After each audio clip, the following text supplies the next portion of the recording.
بسم اللہ الرحمن الرحیم۔ محبت کرنے اور پانے کا طریقہ۔ نبی کریم صلی اللہ علیہ وآلہ وسلم نے صحابہ کرام کو دیکھا کہ وہ آپ صلی اللہ علیہ وآلہ وسلم کے وضو کا بچا ہوا پانی اپنے جسم سے مل رہے ہیں، تو آپ صلی اللہ علیہ وآلہ وسلم نے پوچھا کہ تم ایسا کیوں کرتے ہو؟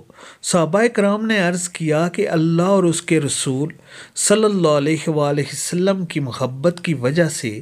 تو آپ صلی اللہ علیہ وآلہ وسلم نے فرمایا کہ جو یہ چاہتا ہے کہ اللہ اور اس کے رسول صلی اللہ علیہ وآلہ وسلم سے محبت کرے، یا اللہ اور اس کا رسول اس سے محبت کریں، یا اللہ اور اس کے رسول اس سے محبت کریں، تو اسے چاہیے کہ جب بھی بات کرے تو سچ بولے، جب اس کے پاس کوئی امانت رکھی جائے تو اسے پورا ادا کرے، اپنے پڑوسیوں کے ساتھ حسن سلوک کا معاملہ کرے۔